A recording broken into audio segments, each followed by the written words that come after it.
This is Will. This is Alex.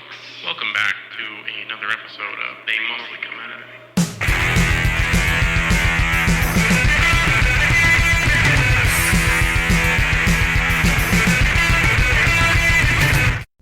Welcome, everyone. Your favorite YouTubers, podcasters are back. Content creators. Content creators. We do this for you. Yeah. We back. We are back again.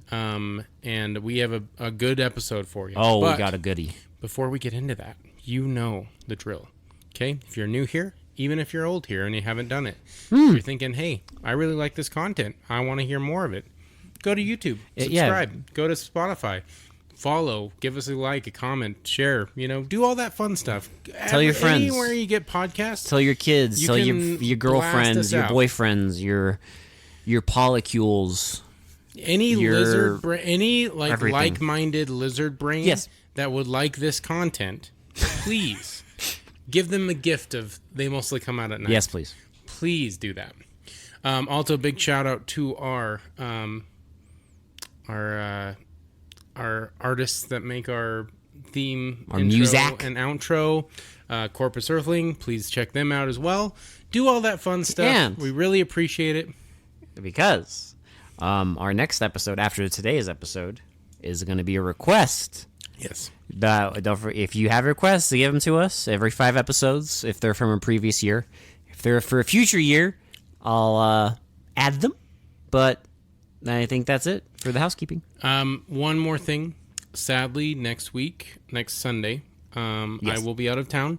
We will not be recording an episode, so look forward to it the following week, Tuesday. So just look forward to that. And so you still get your weekly episode. It's just going on Tuesday. Yeah, it's just going to be a little late. So sorry about that. I'm going on a quick little vacation. So we will be back, though. So don't worry. Let's get into the episode. Mutant Hunt. Wow.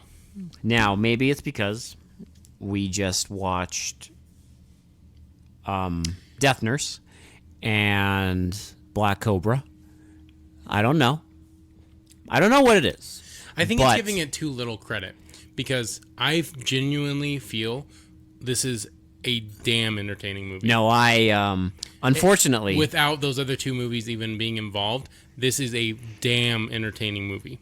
See, this is trash, but I loved it because I am also trash. Now, okay, so let's just get the positive out of the way. The one positive we have, the legitimate positive, other than the fact that it's bonkers and entertaining as hell.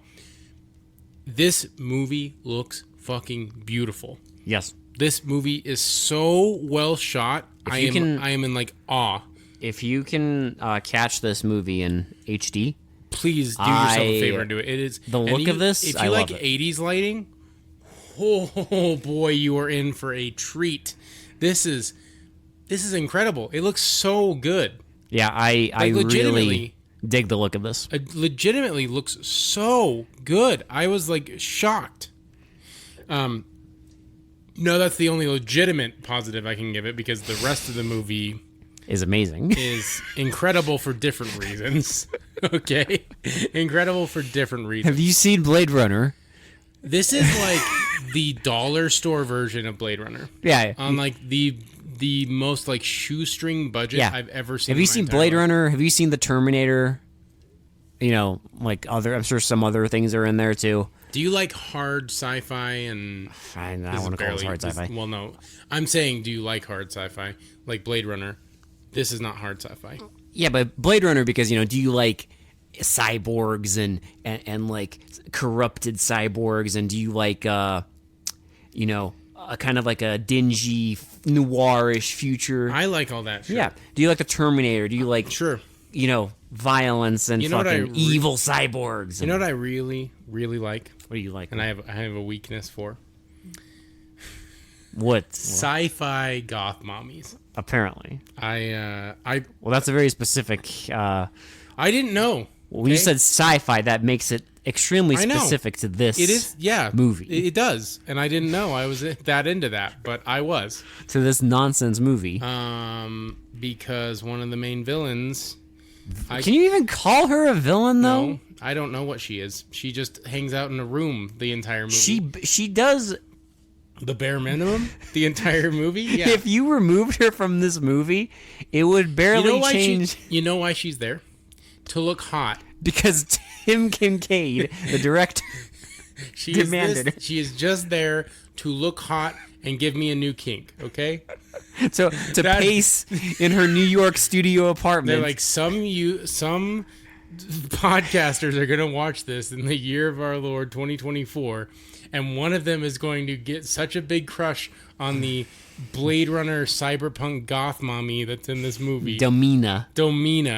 And I just want a giant poster of Domina. I want to see something. I want to see the spelling. She's my new obsession. Is it spelled with a? Okay, because I was wondering, is it spelled with an A or an O? So it is spelled with an O, as in Dom. Yeah. So I think they knew. I think they knew, Will. Well, they did knew. They knew everything. They did know because new kink unlocked. Because they knew everything they were doing when they were making this movie. Oh yeah, absolutely. Completely unironically. Yeah. This is now, a masterpiece. we also need to bring up the fact that the director of this is a gay porn director. Yes, this is before he made this. Yes. I think after, too. Yeah. I'm sure he continued his illustrious career after this. Yes. And you know what? God bless him. Yeah. You know what? Hey, it's not the first time we've had a smut peddler who decided to try for a normal movie. So I know we're like 6 minutes into like kind of this movie review experience. Should we just do a rambler? Just talk about things, sure. Like just random things? Because I mean, the plot's really simple. It's not like the most complex plot. I've you ever say seen. that. I don't know if I agree with you, but okay. Well, no, because I mean until like the end, but like the premise is just like a mad like company owner infects cyborgs with a mutation, drug that makes them violent, psychosexual. So they kill for pleasure, and they just have to kill every 6 hours. Yes. Yeah. So they with the current programming, it's every 6 hours, and the two people who know, one of them is captured and the other one escapes, and she gets a mercenary and his group of buddies. Well, so are the doctor and the woman together? Is that what we're supposed to? They're brother and sister. Brother and sister. Okay. Yeah. Okay. I guess I didn't catch that, but yeah. So yes, because they have a connection. The brother is captured, and the sister escapes and gets a mercenary and his buddies to basically help them take down the cyborgs and take down this evil company, this evil man and his evil sunglass wearing it's like cyborgs. Something like that. Interrex, and then the drug that everyone uses is called Euphoron, and you stick it in your ear because it's different, because it's sci-fi. Because it's sci-fi. Yeah, you have to be weird. And in the meantime, that's the plot. Outside of all this, there is a woman named Domina who paces around her apartment with her Gen 6 cyborg. Yes, because the ones that are infected are Gen 7, and then she's working on Gen 8. Which you find out at the very end of the fucking movie. Yes. But she has a beef with our guy. Well, our evil company man. Well, and she has like the lowdown on what he's doing. Yeah. So she leverages him to give her drugs. Her all the Euphoron. Like 40 kilos, she said? 50 kilos. And he's like, that's insane. And he's like, okay, I'll do it. But then he says, I'll do it. And because she says, I know where the woman and the mercenaries are. Right. Well, because remember, she calls him on a TV remote control. And he's holding a TV remote control. From Club Inferno. Yes. Where one of the mercenaries is dancing. She has the deets. Yes. Okay. But she's also a fighter and joins their mercenary group. Yes, everyone in this movie is a fighter. Yeah. That's her thing. Now, because interspersed, like, with all this is just, like, random, like, death scenes and fight scenes. Yes, as I would expect nothing less from a masterpiece. I do love how this is an hour and 17 minutes, and it doesn't waste any of your time. No. There's one, like, kind of sex scene that lasts for, like, maybe 15 seconds. Yeah. Like, if that. Because they just talk, they drink a little bit, and then they just, like, fall on the ground naked. And he talks about biology. And then they just, like, yada, yada, yada, the scene. They just Scene end. dot, the scene. You know what happens. Yeah. For a porn director, this is very, very mild. How about the scene where there is a dead, destroyed, annihilated mutant robot cyborg man in one of their apartments, and he wakes up during a shower scene. Can we let's build this up because the fight scene the initial fight scene in this mercenary's house is one of the most hilarious things I've seen in my entire life. The mercenary's apartment. It is just a brick room with a bed. With a bunch of weapons all over the wall. He's a mercenary. That's how he decorates. It's just weapons. And of course there's a punching bag in the corner. Yes. And then a bed on cinder blocks. That's it. And like a desk. With weapons. Yeah, well, with clips specifically. No, it has like gun clips. It has like a handgun, but it has a knife. Yeah, and a pipe and a cigarette and a cigar tray. Ashtray. An ashtray. But yeah, he has scythes. He has bow and arrows on his wall. He has a fucking like fishing spear. And boy, do they utilize that room. It's just, he has every weapon because he's a mercenary. What's the problem? Well, because like they're like tussling around the room in this fight scene, and he's like grabbing all the weapons off the walls. He grabs scythes, and then he like shoots one of them with a crossbow. He handcuffs one of them to like the fucking pipe heater or whatever. And it cuts its own arm off. Yeah, it grabs one of his many knives on the wall. I love when it's grabbing it. This is like where our great special effects come into play. Hey, it's creative. It's a flesh-colored pipe. Because he, for whatever reason, this specific robot, he can stretch his arms. Yes. So he like does the fucking Do they whatever. all have like unique powers? I have no idea. He does the fucking whatever his name is from Fantastic Four. He stretches his arm all the way across and grabs a knife, and he chops off his hand, and then he reattaches it.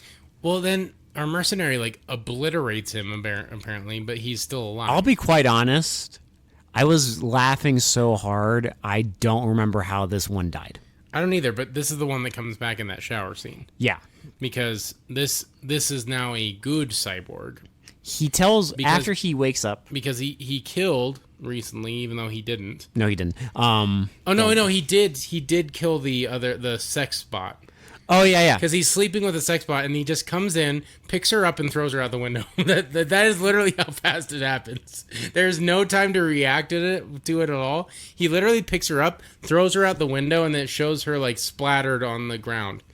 And then they look outside, and the guy makes like a sex joke and says that she wasn't human. She was a pleasure droid. Yeah, so we don't have to care. This doesn't go for the whole. Androids are people too, motif. It just goes for like no one gives a fuck about androids. I mean, I knew. Yeah. Because when she's on the ground, there's like yellow goop, and I'm like, yeah, that's not a person. They didn't care. So he gets back up and attacks one of the women in the shower. He doesn't attack her. No, well, and he explains that he needs help. They only kill because he's in pain. They feel pain. He feels pain now. So they did try and go for the whole like androids feel pain thing, but it doesn't go anywhere. So and he's like, I'm programmed to kill every 6 hours, and it hasn't. And I just killed, so you're fine. You're safe.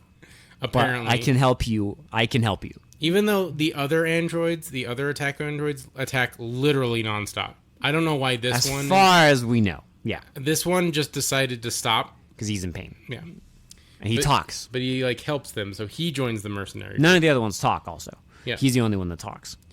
We get, like, fights in alleyways. One of the androids rips off, like, a woman's head in front of, like, a couple making out. Yeah, like her boyfriend and a couple.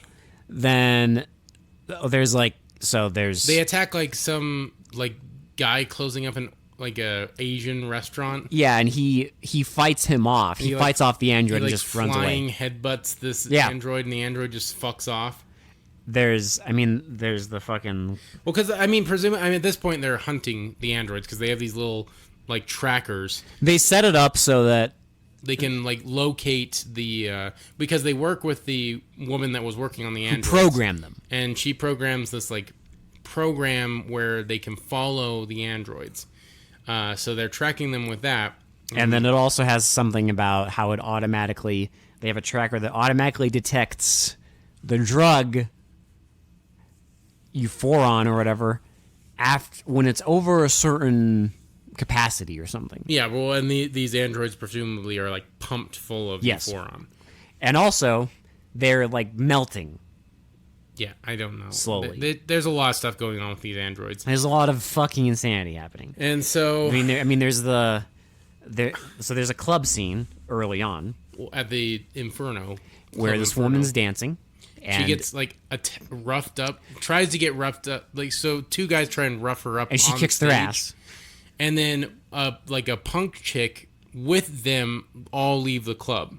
And then because you find out this one is friends with the mercenary, and then later on we have our extremely vanilla sex scene with the mercenary man and her. Yes. But then, after the club scene, she is tailed by a goon. Yes. A fucking android goon. And this is where... She goes to a phone. She calls another mercenary guy. And she calls her buddy, who is he knows all the kicks. He's the high kick man. And he's eating Chinese food. He's this world's Jean-Claude Van Damme. Yes, and he has a built-in earphone. He can also run really fast. Well, no, because she's like, I need help. I'm being tailed by like an angry boyfriend. He's like, I'll be there in 85 seconds.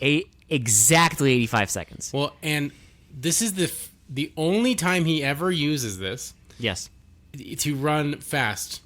That's it. That's all he does. Super runs, and then he super runs to her. He kicks the android a bunch, and then the android punches like concrete. Remember? Yeah, and they just walk away. And he's like, "Oh, he's too tough. Let's go." They just walk. They just gently walk away. It's fine. Everything's fine.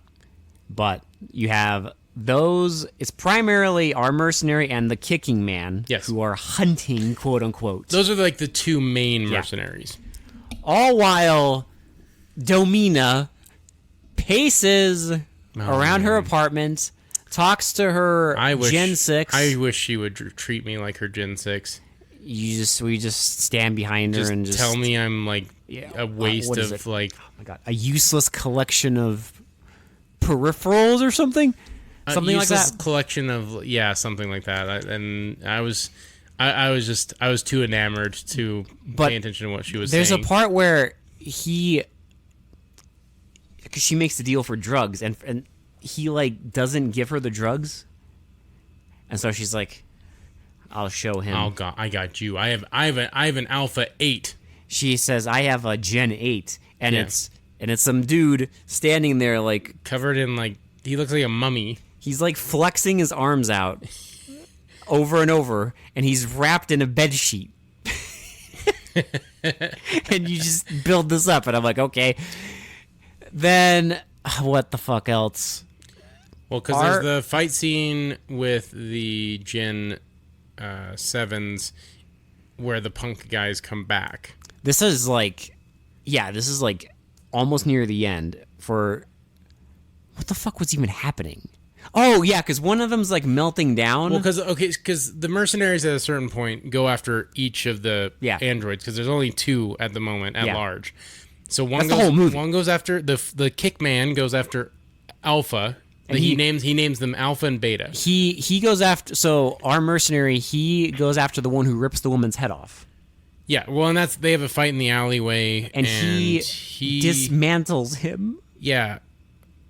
In a very awkward scene where he has a screwdriver. Not a screwdriver, like a fucking wrench. And he just wrenches it a little bit and then pulls something out, and that's it. And then And I mean, this is also where like the shower scene happens because the android comes back to life. That one. This is like leading up to the final act. After he dismantles Beta or whatever, he walks away, and his the guy's arm Scooters away, which you'll get to.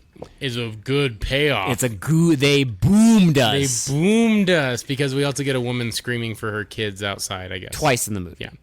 It doesn't matter. But it does matter. How dare you? No, it does not.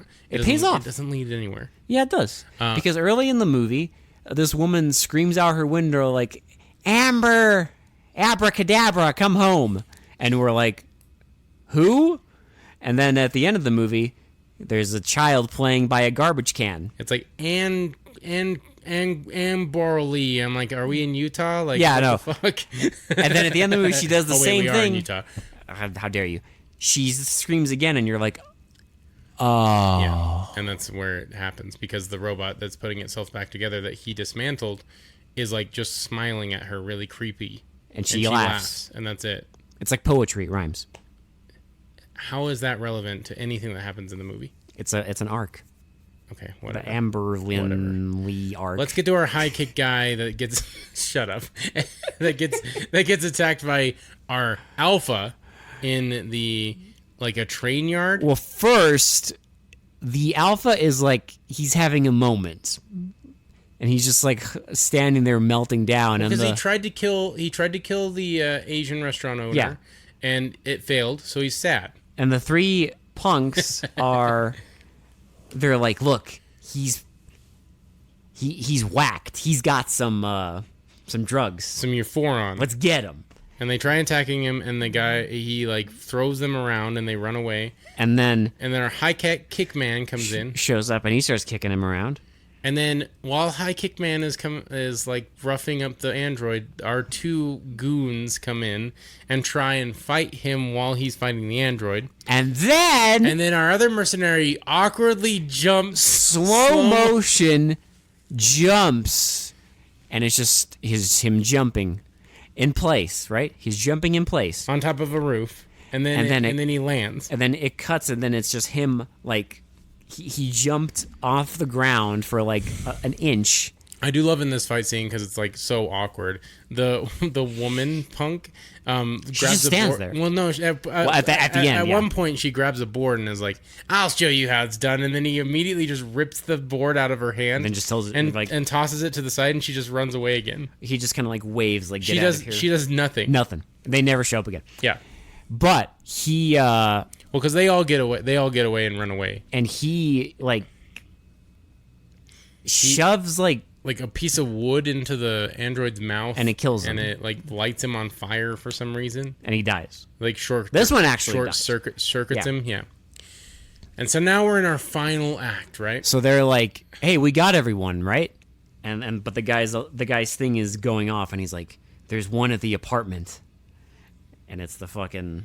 And so the android is like, "I'll take you to our like facility." Yeah. And he shows them this little doodad that attaches to people and explodes. It's like this weird little tiny like android device. Are you talking about the toy car? Yeah.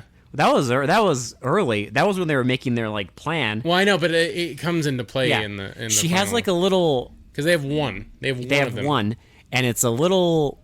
wind-up toy. Yeah, clearly. And she's like, it's like you can set it as a timer, but also it attaches to. Well, it goes into like overdrive mode, and you can put it in overdrive mode, and it attaches to the enemy, which it does. Yeah. So they go to. Again, this movie is so beautifully shot because when she's like waiting for them, to like meet her there. Yeah. It's like a fucking 80s music video. Yeah, because they have it at sunset on like a pier, and it looks so fucking cool. Yeah, with the water. And I was like, why of all movies does this one look fucking incredible? It looks so goddamn good. Well, there's when they go to the factory. Yeah, it's like this weird industrial factory they found.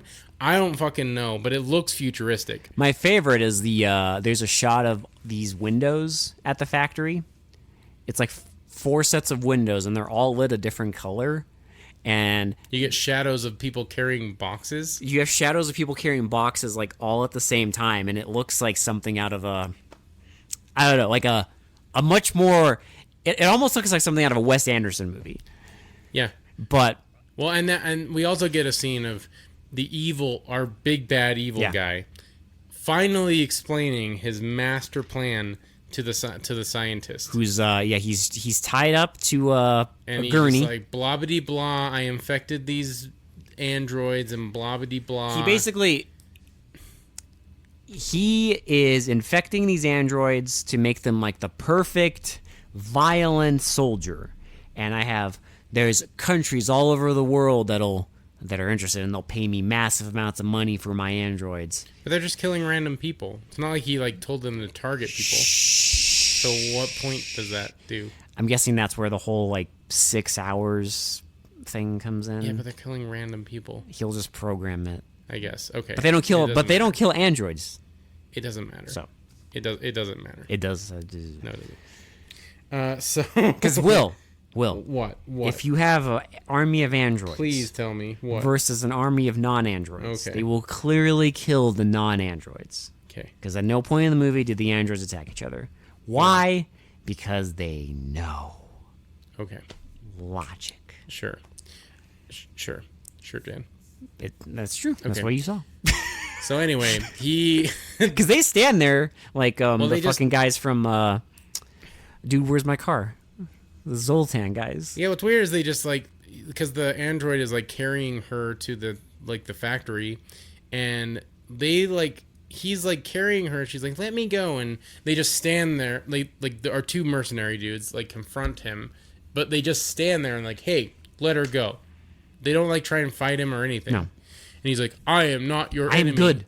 I'm good now. I am not your enemy. And they're like, And he's okay. like, if you want to get in there, come with me. And he grabs his little implant thing. All the androids have like a weird implant on their neck, and he grabs one and puts it in a door, and it's like a door scan reader, and it opens it, and it lets them in the factory. So they're in the factory now, and so our redheaded mercenary woman goes to like a control panel and puts our little bug thing on it, like our little fucking She puts it on like the side of a our wall, overdrive Yeah. wind up toy, and she puts it there, and it has a timer. and you see it counting down while our other dudes go and try and find the scientist. This is so awkward. And then Domina Wakes up the Gen 8 Goomba. rips off his like bandages and rubs herself all over him. It gets like slime and just like lubricant all over herself or for some reason.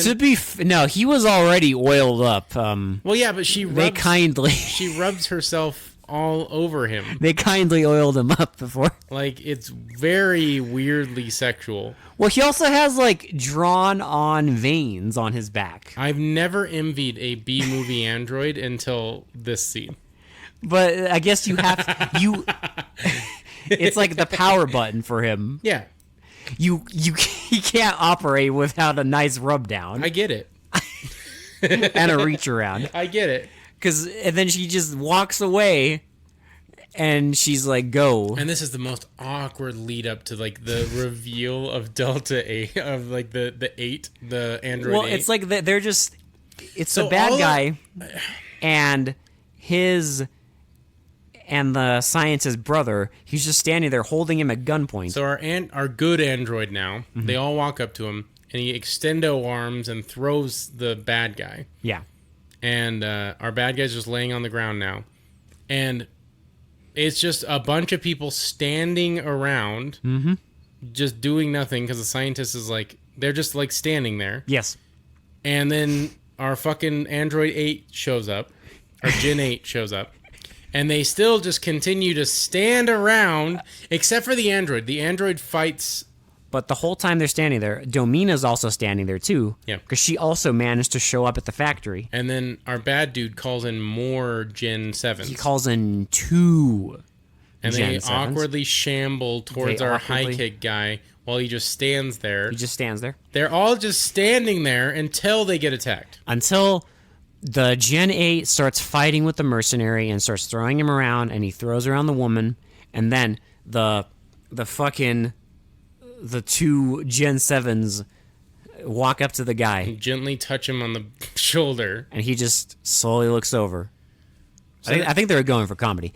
He looks over and just kind of stands there. He's not scared, not anything. So now they all start fighting. Now he kicks them and fights them. So the redhead woman fights one of the other Gen 7s. Yes. And of course, he like opens her shirt so you can see Yes. tasteful side boob. Well, just like the first time she fought, in the first scene where she fought, she actually undid her shirt herself. So you get tasteful So midriff. I think it's like a fucking trashy video game where if you reveal more skin, it gives you a power up. The less armor you have, the more strong you are. Yes, because after she beats up this android, Because logic. she zips it back up. Yeah. And then the guy. So she takes out him, and then our high kick guy takes out the other two. While our dude is just fighting and fighting and fighting. When our good android tries to help, but he gets shot by the bad guy, and he dies. And then he's like, but before he dies, he says, like, look out for his arm. And his hand is all glowy. And it starts fucking But glowing yellow. If you're thinking, what does that even fucking mean? Don't you worry. This movie is not going to explain it because he gets shot right away. Our dude takes a gun and No, shoots the him. woman. Oh, yeah. I don't know where she got the gun. The scientist's sister literally grabs a random gun somewhere. She's And been off. shoots him. She's been off screen the entire fucking time No, she's been there. They cut to her, like, awkwardly standing there in, with the scientist, right? with just like a button-up shirt and no pants. And she somehow gets a gun from something. I have no idea what. Her ass. And before you get a reveal for what the fuck the glowing hand is, They shoot him. they shoot him and he dies. And then Domina gets away. She just runs away. No, not even. No, she just walks. Yeah, she just She's walks. like, whatever. They make no effort to stop her. No. They don't even know. No, the other characters. They don't even know who she is. Yeah, it's She's just some random hot woman. She's just some random woman there. It's that kind of movie where, like, they have no clue who she is, or what, like, anything. They don't know. They have no idea who she is. And yeah, she walks away. No big deal. Then our bad guy's just laying there in like a puddle of blood, and our hero's like, I can't shoot a bad guy when he's down. And then he just takes the gun and just to hell with it. Or shoots something him and like lights that. him on fire, and he burns to death. Yeah, and then we get. And this is when you get the dude, one of the androids, the one who ripped the woman's head off and got dismantled. Interacting with the child. He puts himself back together and smiles at her while our heroes leave the factory. And then credits. The movie ends. That's it. What a film. I love this movie.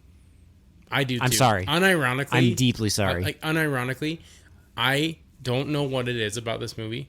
I think it's just how honestly stupid it is with like not even trying. No, but that's the thing. Well, what I'm saying is it's very high effort for the payoff is so not high effort that it's insane. But they try because they have all these like things. It's like you have 3 separate plot points. I've said it so many times, and I'll say it again. This is the kind of movie that this podcast was made for, where a director has an idea and just gives it his fucking all and makes the fucking shittiest, most entertaining shit you've ever seen in your entire life. Plus, because it's so, I don't know. This is one of those movies where there's 3 like plot threads, right? Yeah. They do that thing where they build up 3 separate plot threads, and then at the end of the movie they like meet, and it's supposed to be like a big climactic fucking showdown, and it's the funniest shit You know what else I've ever seen. I appreciated? I mean, it is, don't get me wrong, Action Uncle Summer is definitely a thing with me. I love our uncles. I love the schlubby uncle hero. Yeah. I love it when they do that. I am kind of glad that they stuck with like the attractive, like mercenary guys. Yeah, no, there's they're like there's no uncles in this. They're movie. not schlubby. They're like they fit the part. Yeah. They're like attractive and like you can see them as action heroes. They didn't go with like a schlubby uncle. There's no uncles in this movie, which I appreciate. But that also adds to the high effort. Yeah, exactly. It's like, hey, they everyone in this is like aesthetically pleasing, and the movie itself is aesthetically pleasing. I just love it. I love it. I would definitely watch this movie again. Yeah, it's deeply entertaining. It was hilarious how fucking like how low effort it is, but how much they were trying.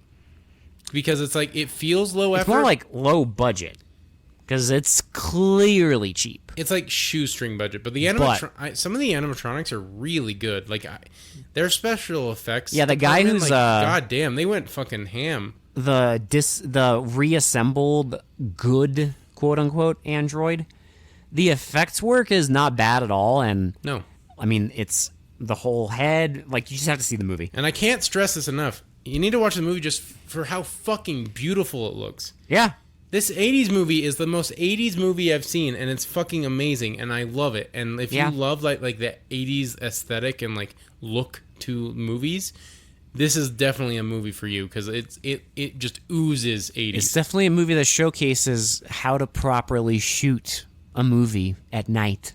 And I'm not just saying that because the last two movies have no idea how to fucking film a movie at all. I'm talking like this is legitimately a beautiful movie. Yeah, it's really good looking. Like we were watching this, and as the first shot, I was kind of in awe, really. The first shot of the movie, it's like a shot of New York, like Manhattan at sunset with like the lights flickering and the water. It was just like a hard cut to that, and I'm just like, okay. Like, wow. All right. This looks like a movie. It's a movie. Wow, it's a fucking movie. After the last two bullshit, because this is still cheap, low budget, but it looks like a movie. Like now, maybe some people will watch this and be like, it's really dumb. It just, for some reason, struck my lizard brain so fucking... Oh, it stroked it so good. It just scratched that itch that I have for like low budget, high effort movies. The problem is I that fucking love this it. This has way too much content that appeals to me. Right. Well, and it's never boring, which is because you great. have sci-fi like cyberpunk, androids, special effects, stuff that looks like hair metal music goth videos. mommy. Yeah, kicking specifically that. Yeah. Kicks, high kicks, more like it's got too many things that appeal to me, specifically to us. Exactly. This is like our shit. That's why I can see someone else watching this and being like, okay, this is really dumb. Like I'm turning but this off. What the fuck? Unfortunately, there's just too much here. If you're anything like us, you will get high entertainment value out of this. I guarantee it. If you find the Blu-ray, I'm sure you can find it somewhere else, and any way you watch it, you're going to enjoy it, I guarantee. And it's only an hour and 17 minutes. And and it doesn't waste any of that time. It's so quick. It goes really fast. It's like an episode of like a newer show. Yeah, length. It's just slightly longer. So just watch. It's worth a watch. Yes. If you have a lizard brain like your favorite podcasters that they mostly come out at night, and you know what kind of movies we are into, and you agree with that, watch this movie. Please watch this movie. You have to see this. But I mean, again, you can go on our social media and tell us what you thought about the movie. If you did watch it, tell us. You can suggest a movie that you think is like this movie. I would love a suggestion like this kind of movie. Yeah, that'd be fucking awesome. Or if you have if you have suggestions of other nonsense films with goth mommies, you can throw those in there too. I would personally thank you. Yes. Will be very thankful because I did not if we have more of that content, specifically sci-fi goth mommies, I did not know I was into that, and wow, with car seat maybe I'm into jackets, maybe into like high kick dudes too. I mean, goddamn, I was like, okay. He just wanted to eat Chinese food. Listen. I know. I was like, okay, right. He was just eating Chinese food and then got swept up into this nonsense. I was like, go off, King. Eat your Chinese food. And then he was like, and then he started kicking. I was like, okay. You know what? You know something else I noticed about this movie? What's that? That's kind of funny. Almost every woman in this movie is taller than the men. I kind of like you that too, notice but that? they never make it a deal. Well, because they're not going to. That would be cringe. But I did find that immensely funny. It was pretty funny, but I mean, The one time where you had a guy who was significantly taller than the woman was the fucking Gen 8 and Domina. I love this movie because there's no like annoying characters. No. They're all like pretty good characters, and none of them are like overly annoying. No, yeah, they're And all... there's not like any like damsel in distress kind of thing. They all can handle their shit, and they all do, and they all get fight scenes, and they all it's great. Yeah, I love this movie. Everyone gets their moments.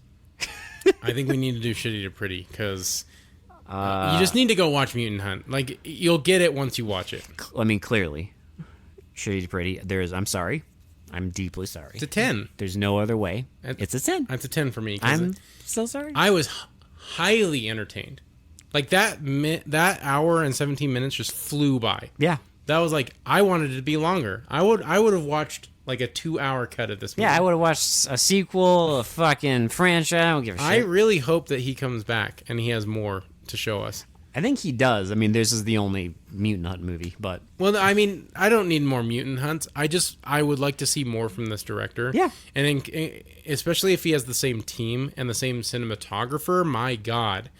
Because, like, if he gets the same cinematographer, holy shit, it's going to look fucking amazing. Whoever the cinematographer is, like, kudos. Yeah. Holy shit. I cannot say that enough. It looks so good. It looks like a real movie. Yeah, I don't know. I don't think I have anything else to say. It's just awesome. It's an awesome, quick... Should we end it on one of my favorite we lines? forgot. We have to end it on the line. I was actually saving it for the end of the movie. Because one of the things I love with my favorite things in like sci-fi, fantasy movies, anything like that, is when people just say certain lines that have big relevance in their universe, but to us, it's just like, what the fuck? Yeah. Like a classic one is, in Star Wars, them talking about the Kessel Run. Right. It's like, okay, I don't know what the fuck the Kessel Run is, but when they say it in your head, you're like, all right. Well, because it makes it like feel lived in, right? It makes this universe like stuff happens. Yeah. Right? Big things happen that everyone talks about, right? But what happens in this movie is when they're talking about the brother being detained and the pleasure robot is like, can they really do that? Yeah. And the guy's like, yeah, they can because of the government law of so-and-so. And the woman's like, yeah, ever since the space shuttle sex murders. Basically, ever since the space shuttle sex murders, corporations can just detain people for whatever reason. And you know what? That line says all you need to know. That line is incredible. That is so descriptive and so specific that you know exactly what those are. Well, it's just like when I heard, like, we rewinded the movie when we heard that line because we were just like, that is incredible. Space shuttle sex murders. That's it? What a great band name, too. Also, entirely great true. band name. Holy shit. You can have that. Holy shit, get on that. Yeah, someone get on that. Space Shuttle Sex Murders. Please, someone create a band called Space Shuttle Sex Murders. Or a song or something. It needs to be music. Yeah, a song about the movie. Yes. Jesus Christ. I fucking love this movie. It's great. Mutant Hunt is incredible. I love it. Yes, it was a short review, but that's because, like, holy shit. It's such a good movie, and you need to watch it. And it is a short movie, so obviously the review is going to be a little shorter. So. Yeah, and we don't have anything to bitch about, which is that's the other issue. There it is. I couldn't even really be nitpicky because I just enjoyed this so much. Because it's so earnest, I can't. Yeah, it feels wrong. It'd be like it's like making fun of a puppy or a kitten. Yeah, it's like I can't do it. Too cute and too tender. Too tender. This is a tender film. You can't ruin it because it's so good. It's like shitting on Mr. Rogers. Like exactly, you just can't do it. You shouldn't do it. Okay, this movie is like Mr. Rogers. It is. That is what I'm saying. Yes, this is like Mr. Rogers. That is exactly what I'm saying. This movie welcomes you to its neighborhood. It really does. truly. Welcome to the neighborhood.